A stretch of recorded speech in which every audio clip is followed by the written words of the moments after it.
Delivery boy जिंदगी। अरे मयंक भैया, कैसे हो? बड़े सालों बाद सूट बूट में। हाँ, चश्मा तो बहुत अच्छा है आपका। क्या बात है, लॉटरी लगी है क्या? नहीं रे पगले, नौकरी लगी है।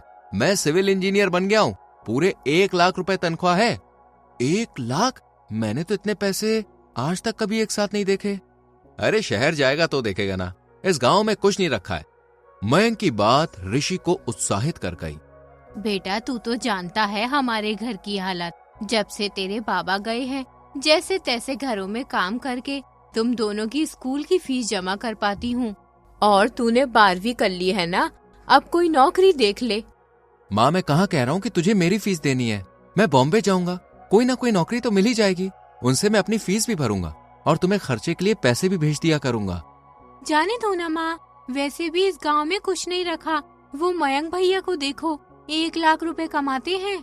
हाँ, और उसने कहा है कि मुंबई में सबके लिए कुछ न कुछ है, तो मुझे भी नौकरी मिल जाएगी। भारी मन से माँ ने हामी भरी और ऋषि पहुंच गया मुंबई। चकाचौंध से भरे शहर में जहां तक नजर दौड़ाओ वहां तक भीड़ ही भीड़ थी। हाँ, क्यों नहीं, लेकिन 12वीं की है तो तुझे डिलीवरी बॉय का ही काम मिल सकता है। चलेगा भैया, सब चलेगा। आप बस बात करवा दो मेरी। देखना, आपकी तरह एक दिन मैं भी बहुत बड़ा आदमी बनूंगा। मयंक एक सुलझा हुआ लड़का था। उसे ऋषि का जज्बा पसंद आया और उसने अपने दोस्त से बात करके उसे डिलीवरी बॉय की नौकरी दिलवा दी। माँ, कैसी हो? मुझे नौकरी मिल गई। पूरे 15,000 मिलेंगे महीने के। माँ, अब तुम देखना हमारी गरीबी के दिन कैसे दूर होते हैं। मैं ना कहती थी माँ, हमारे भैया को नौकरी मिल जाएगी। तुम ही खामा में चिंता कर रही थी। चिंता तो होगी ना, अनजान शहर ना जाने क्या खाएगा क्या पिएगा, कैसे रहेगा वहाँ वो अकेला। 3.5 लाख? ये तो बहुत ज्यादा है। कुछ कम नहीं हो सकता क्या? कम ऑन ऋषि, तुम बीटेक करने आए हो, वो भी सिविल इंजीनियरिंग से, और तुम काफी लेट भी हो, तो स्कॉलरशिप के लिए भी अप्लाई नहीं कर सकते हैं। और मैं भी इस फीस में कोई कंसेशन नहीं कर सकता। सॉरी। हाँ, 1 साल वेट कर लो। अगले साल स्कॉलरशिप का फॉर्म भर देना, फिर ट्राई कर लेना। यही ठीक है, मैं अगले साल एडमिशन के लिए कोशिश करूंगा। तब तक पैसे कमाता हूँ और परिवार का ध्यान रखता हूँ। ऋषि जी जान से डिलीवरी बॉय की नौकरी करने लगा। वो हर टारगेट को अचीव करने की कोशिश करता और कड़ी धूप, ट्रैफिक, बारिश, चाहे कोई भी सिचुएशन हो और कैसा भी मौसम हो, वो पूरी ईमानदारी से काम करता। कुछ दिन बाद वो अपनी माँ और बहन को भी शहर ले आया और एक किराए के मकान में रहने लगा। अरे, तुम तो बारिश में पूरे भीग गए हो। जी सर, आपका ऑर्डर ऑन टाइम है। तुम रुको, मैं पैसे लेकर आता हूँ। ग्राहक ने ऑर्डर लिया और दरवाजा बंद कर दिया। पूछ तो ऐसे रहे थे जैसे तौलिया दे देंगे। सब कुछ झेलना तो मुझे ही है।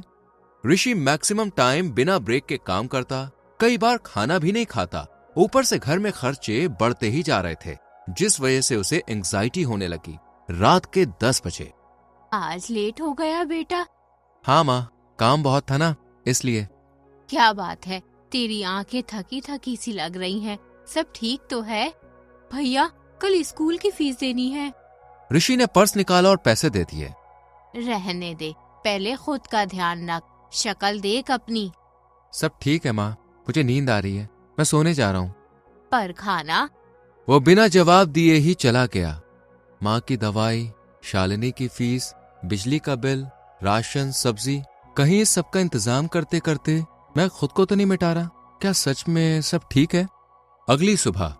ऋषि बेटा, उठ गए क्या? 6 बज रहे हैं, उठ जाओ वरना लेट हो जाओगे। माँ की आवाज के साथ ही ऋषि उठ गया। आंखें थकी थकी सी थी, मानो नींद से भरी हुई हो। चेहरे की मुस्कान गायब हो चुकी थी। 21 की उम्र में 45 वाली टेंशन लेकर वो अपनी पुरानी बाइक से बाहर निकला।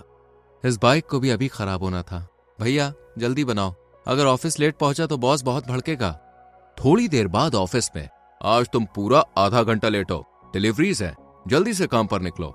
ऋषि ने सभी ऑर्डर्स को एक्सेप्ट किया और पूरा दिन बिना खाए पिए एक जगह से दूसरी जगह भागता रहा और रात को फिर से घर लेट पहुंचा।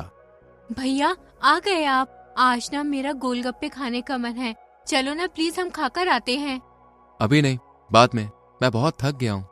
क्या भैया, चलो ना, इतना भी क्या भाव खा रहे हो? आज ऋषि के मन में छुपी फ्रस्ट्रेशन ने पहली बार बाहर छलांग लगाई और वो शालिनी पर भड़कते हुए बोला, अरे मना कर रहा हूं ना, मैं नहीं चल सकता। पूरा दिन यहाँ से वहां बिना खाए पिए ग्राहकों की, बॉस की उल्टी सीधी बातें सुनने के बाद भी मैं बस काम करता रहता हूँ और थक जाता हूँ।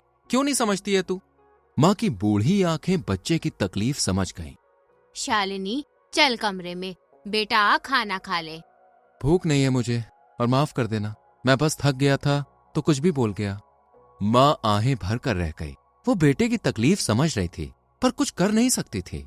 अगली सुबह रोज की तरह ऋषि काम पर निकला, पर भरी धूप में अचानक बीच सड़क पर गिर पड़ा। कुछ राहगीरों ने उसे अस्पताल पहुंचाया और परिवार को खबर दी। पता है तुम क्यों गिरे? क्योंकि तुम भूखे हो, थके हो और अपने शरीर को पूरी तरह से अनदेखा कर रहे हो। सर, काम करना पड़ता है, घर मेरे बिना नहीं चलेगा। और अगर ऐसे ही चलता रहा तो एक दिन घर तो होगा पर तुम नहीं, तब कैसे चलेगा तुम्हारा घर? इतने में रोती हुई माँ और बहन पहुंची। ये मत समझ, मेरी बूढ़ी आंखें कुछ देख नहीं पाती, सब देखती हैं। पर तू ऐसा क्यों कर रहा है? हमने तो तुझसे जिम्मेदारी मांगी थी, तेरी जान नहीं। मुझे कुछ नहीं चाहिए भैया, बस आप चाहिए। आप अच्छे रहो। मेरी भी 12वीं हो गई है, अब से मैं भी नौकरी करूंगी, पर आप अपना ध्यान रखो। अरे पागल है तू, मैं तो ठीक हूँ, पर हाँ, अब से सच में ध्यान रखूंगा। उस दिन ऋषि के चेहरे पर पूरे 1 साल बाद वही मुस्कान थी जो कभी गांव में हुआ करती थी। उसने हॉस्पिटल से आने के बाद पूरे 3 दिन की छुट्टी ली। गोलगप्पे खाने चले क्या? चल सकते हैं। जल्दी आना, आज तुम दोनों की पसंदीदा चीज बनी है। राजमा चावल? तो फिर गोलगप्पे कैंसिल। 3 दिन बाद वो अच्छे मन से काम पर पहुंचा। उसने कुछ डिलीवरीज को स्किप करना शुरू किया और रोज अपने लिए 1 घंटा तो निकाल ही लेता ताकि अच्छे से खाना खा सके और रेस्ट कर सके। माँ, मैं सोच रहा हूँ कि फॉर्म निकल आए हैं तो अप्लाई कर देता हूँ। स्कॉलरशिप मिल गई तो मेरी बीटेक शुरू हो जाएगी।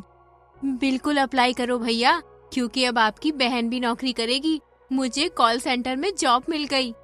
लेकिन तू जॉब? क्यों भला, हम ही आपकी जिम्मेदारी हैं क्या? आप भी तो हमारी जिम्मेदारी हो, इसलिए अब खुद के लिए भी थोड़ा सोचो। आराम, खाना और खुद से थोड़ा प्यार बहुत जरूरी है भैया। मुझे नहीं पता था मेरे बच्चे इतने बड़े हो गए, पर हाँ, एक बात कहूँगी, हर दिन बस एक बात याद रखना, जरूरतें भी हमारी हैं और तुम भी, तो हमारे साथ साथ अपना भी ध्यान रखो। ऋषि ने हल्की मुस्कुराहट के साथ सर हिलाया। धीरे धीरे उसकी एंग्जाइटी, तनाव और चिंताएं भी दूर होने लगीं। अब वो पढ़ भी रहा है और जॉब भी कर रहा है। उम्मीद करते हैं कि आपको हमारी कहानी पसंद आई होगी। वीडियो को लाइक और शेयर करके चैनल को सब्सक्राइब करना ना भूलें।